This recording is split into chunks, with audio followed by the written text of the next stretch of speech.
अस्सलाम वालेकुम। Life codes with Mohammad Rashid Mustajab के एक नए एपिसोड के साथ मैं आप लोगों के सामने हाजिर हूँ।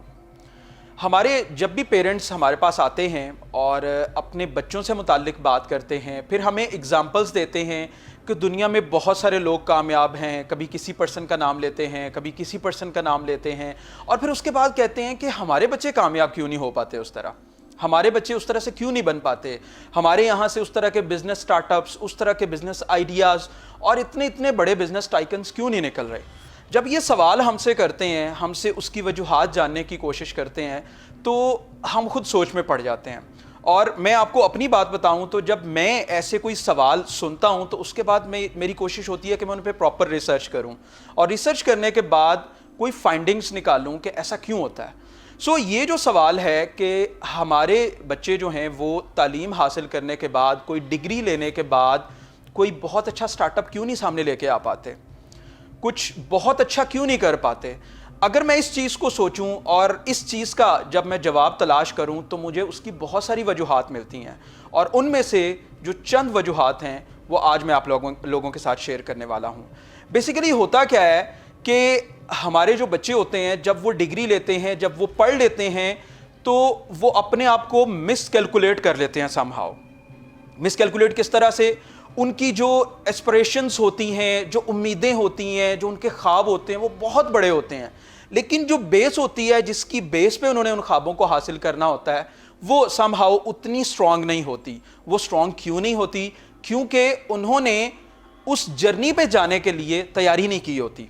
अब ये तैयारी क्या है, किस तरह से वो उस जर्नी के लिए तैयार करेंगे अपने आप को, ज़रा इसके ऊपर बात करते हैं। जो असल टॉपिक, अगर मैं इस सारे को सम अप करके असल टॉपिक बताऊं तो वो ये है कि आप किस तरह से एक सक्सेसफुल बिजनेसमैन बन सकते हैं। आपके अंदर ऐसी क्या खूबियां होनी चाहिए कि जिसकी बेस पे आप एक सक्सेसफुल बिजनेसमैन या एंटरप्रेन्योर बन सकते हैं।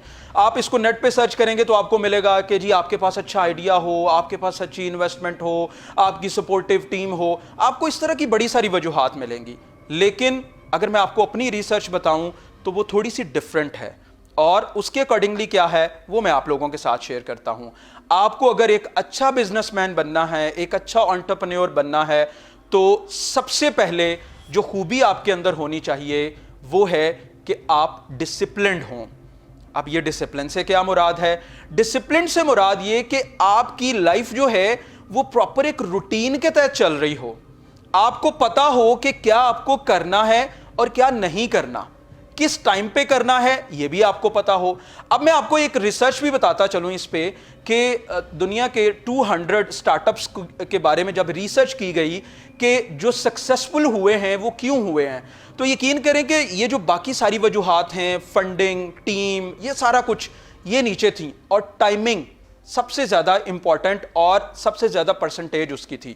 ऑलमोस्ट 42% टाइमिंग जो है वो मैटर करती है। सिर्फ ये नहीं कि आप किस टाइम पे क्या आइडिया पिच कर रहे हैं, ये भी कि आप अपने टाइम को किस तरह से यूटिलाइज कर रहे हैं। जो बंदा जितना ज़्यादा डिसिप्लिन्ड होता है खुद अपनी ज़ात के अंदर, वो अपने कामों को भी उतने ही डिसिप्लिन्ड वे में लेके चलता है। और जैसे मैंने आपको बताया, डिसिप्लिन का मतलब सिर्फ ये नहीं कि आपने कब क्या करना है, आपको ये भी पता होना चाहिए इसमें कि क्या आपने करना है और क्या आपने नहीं करना। अगर आप डिसिप्लिन्ड हैं तो आप एक अच्छे बिजनेसमैन बन सकते हैं। दूसरी इसमें जो फाइंडिंग थी मेरी वो ये थी कि अगर आपके अंदर अनसर्टेनिटीज को डील करने की एबिलिटी है, if you can deal the uncertainties, you can say कोई 4-6 महीने के लिए आप बगैर पैसों के भी काम करने के लिए तैयार हैं। आप ये सोच के बैठे हैं कि यार अगर कोई इस तरह का इशू आएगा तो मैं उसको कैसे डील करूंगा। ठीक है, अगर आपका माइंडसेट इस तरह का है तो देन आपको बिजनेस की तरफ जाना चाहिए, अदरवाइज आपको बिजनेस की तरफ नहीं जाना चाहिए। क्यों? क्योंकि बिजनेस बेसिकली नाम ही अनसर्टेनिटीज का है। जॉब और बिजनेस में यही डिफरेंस होता है। जब आप जॉब पे होते हैं ना, आप पूरे 30 दिन काम करते हैं, 30 दिन के बाद पता होता है कि आपको इतनी सैलरी मिल जानी है, देयर इज नो अनसर्टेनिटी। यही होता है कि 4 दिन लेट हो जाएगी, इतनी बड़ी अनसर्टेनिटी नहीं है। लेकिन बिजनेस जो है ये बेसिकली अटैच्ड ही अनसर्टेनिटीज के साथ है। आप प्लान कुछ करते हो, वक्त, हालात और आपके कंपेटिटर्स की स्ट्रेटजीज जब सामने आती हैं तो जाहिर बात है आपको सब कुछ चेंज करना पड़ता है। अगर आप अनसर्टेनिटीज को डील कर सकते हो, उनके साथ लड़ सकते हो, उनको कोप अप कर सकते हो, देन आपको बिजनेस की तरफ आना चाहिए। अगर आप ये सब कुछ नहीं कर सकते तो यकीन करें आपको नहीं सोचना चाहिए राइट नाउ कि मुझे कोई बिजनेस स्टार्ट करना है। आप पहले अपने अंदर ये चीज पैदा करें, जब आप पैदा करेंगे फिर इस चीज की तरफ आएं, अदरवाइज आपका बिजनेस फ्लॉप हो जाएगा। थर्ड फाइंडिंग जो इस सारे प्रोसेस में मैंने निकाली वो ये थी कि वो लोग जो अच्छे पीपल कनेक्टर होते हैं वो लोग अच्छे बिजनेसमैन बन सकते हैं। अब ये पीपल कनेक्टर से क्या मुराद है? देखिए, जब भी कोई आप बिजनेस का इनिशिएटिव लेते हैं ना, तो ऑब्वियसली शुरू में हमारे पास इन्वेस्टमेंट्स लिमिटेड सी होती हैं, और वो जो लिमिटेड सी इन्वेस्टमेंट्स हैं उसके साथ हमने बहुत कुछ करना होता है।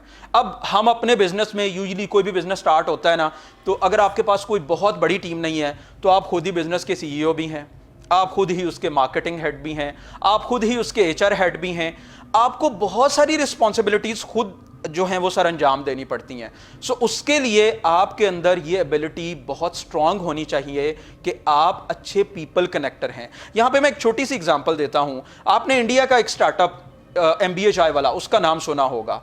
He told in a video कि जब मैंने अपना बिजनेस स्टार्ट किया तो मैंने 10,000 के करीब जो मेरे विजिटिंग कार्ड्स थे वो मैंने खुद अपने हाथों से तकसीम किए। क्या था उसमें कि मैं खुद लोगों के साथ कनेक्ट होके उनको बताना चाह रहा था कि दिस इज माय बिजनेस, आप उसके बारे में कोई राय देना चाहते हैं या आपकी कोई सजेशन है तो मुझे उसके बारे में बताएं। तो कहता है कि मैंने 10,000 विजिटिंग कार्ड्स खुद तकसीम किए और मैंने लोगों का फीडबैक भी लिया, लोगों को बताया कि मेरे बिजनेस की यूनिकनेस ये है, मैं इस तरह से काम कर रहा हूं। सो बड़ी सारी चीजें खुद उसको जानने को मिली और वहां से उसके बहुत सारे लिंक्स भी बने और उन लिंक्स ने बाद में उसको बहुत सारा रेवेन्यू भी जनरेट करके दिया। सो अगर तो आप अच्छे पीपल कनेक्टर हैं देन आप एक अच्छे बिजनेसमैन भी बन सकते हैं। इसका एक और फायदा भी है कि आप अपनी टीम को बहुत अच्छे से मैनेज कर सकते हैं। बहुत सारे लोग जिनके पास पैसा भी होता है, अच्छी डिसीजन मेकिंग पावर्स भी होती हैं, बिजनेस आइडिया भी होता है, ऑलमोस्ट वो सारे रिसोर्सेज होते हैं जिसके साथ वो किसी अच्छे बिजनेस को रन कर सकते हैं, लेकिन वो अच्छी टीम नहीं बना पाते और उसकी बेस पे उसकी वजह से वो फेल हो जाते हैं। सो ऐसे लोगों को क्या करना चाहिए? उन्हें अपने अंदर ये जो पीपल डीलिंग की स्किल है वो पैदा करनी चाहिए। आप यकीन करें कि अगर मेरे से पूछें कि इस दौर की सबसे बड़ी इन्वेस्टमेंट क्या है तो वो है जस्ट अ शेक हैंड। अगर आपको हाथ मिलाना, ताल्लुक वास्ता बनाना आता है तो आप जितना मर्जी बड़ा बिजनेस एम्पायर खड़ा करना चाहें आप कर सकते हैं, अगर आपके अंदर विलिंगनेस है ये सब कुछ करने की। पहले दौर था कि आपके पास अच्छा आइडिया और अच्छी इन्वेस्टमेंट होनी चाहिए, लेकिन अब ऐसा नहीं है। आप देखें हमारे इर्द गिर्द बहुत सारे ऐसे प्रोग्राम्स चल रहे होते हैं, ठीक है, आप इंटरनेशनली देखें बहुत सारे प्रोग्राम्स हैं जहां पे आप आइडिया पिच करते हो तो आपको इन्वेस्टर्स मिल जाते हैं, ठीक है। देन आपको अपने उस आइडिया को सिर्फ एग्जीक्यूट करना होता है, आपको टीम भी दी जाती है, लेकिन फिर आगे सवाल ये आता है कि आप उस टीम को डील कैसे करते हो। So if you are a good people connector, if you are good in making and building relationships, then आप बहुत अच्छे बिजनेसमैन बन सकते हो। This was my third finding. उसके बाद फोर्थ फाइंडिंग मेरी ये थी कि वो बंदा जो अच्छा रिसोर्स एलोकेटर है वो अच्छा बिजनेसमैन बन सकता है। अब ये रिसोर्स एलोकेशन क्या होती है? देखिए, रिसोर्सेज में सबसे पहले आता है ह्यूमन रिसोर्स। अगर आपको पता है कि यार किस बंदे को क्या जॉब देनी है, किस बंदे को क्या ड्यूटी देनी है, किस बंदे को किस टाइम पे कहां होना चाहिए, किस बंदे से किस वक्त में क्या काम लेना है, अगर आपके अंदर ये एबिलिटी है किसी बंदे को जज करके, उसके स्किल सेट को डिफाइन करके और उसके अकॉर्डिंगली उससे काम लेने की एबिलिटी है, then you can become a successful businessman. अगर आप ऐसा नहीं कर पाते, आप एक अच्छी टीम ही बिल्ड नहीं कर पाते, आप अच्छी प्रोडक्टिविटी ही नहीं ले पाते। अच्छा, समहाउ हम प्रोडक्टिविटी को यह समझते हैं कि बस कोई सर्विस है तो उसको प्रोवाइड करते जाना, नहीं, कोई प्रोडक्ट है तो उसको बनाते जाना, हम इसको प्रोडक्टिविटी समझते हैं। हालांकि ऐसा नहीं है। अगर प्रोडक्टिविटी को हम सही तरह डिफाइन करें तो उसका मतलब यह है कि आप अच्छी सर्विस विद क्वालिटी आप प्रोवाइड कर रहे हैं, आप अच्छी प्रोडक्ट विद क्वालिटी प्रोवाइड कर रहे हैं। सो अगर कोई बंदा क्वालिटी पे भी फोकस करना चाहता है तो उसको अच्छा रिसोर्स एलोकेटर होना पड़ेगा। अच्छा, क्यों? देखिए, एक बंदा एक्सपर्ट है अपने काम में, वो जानता है अपने काम को, जब आप उसको राइट प्लेस पे बिठाएंगे ना तो वो क्वालिटी वर्क देगा जिससे आपका कस्टमर भी सेटिस्फाई होगा, और कस्टमर सेटिस्फाई होगा तो ऑब्वियसली आपका बिजनेस भी ग्रो करेगा। सो जो फोर्थ फाइंडिंग है वो ये थी कि वो बंदा जो अच्छा रिसोर्स एलोकेटर है, ह्यूमन रिसोर्स के पॉइंट ऑफ व्यू से अभी बात कर रहा हूं, वो बहुत अच्छा बिजनेसमैन बन सकता है। फिफ्थ फाइंडिंग की तरफ आते हैं जो कि बहुत इंपॉर्टेंट है।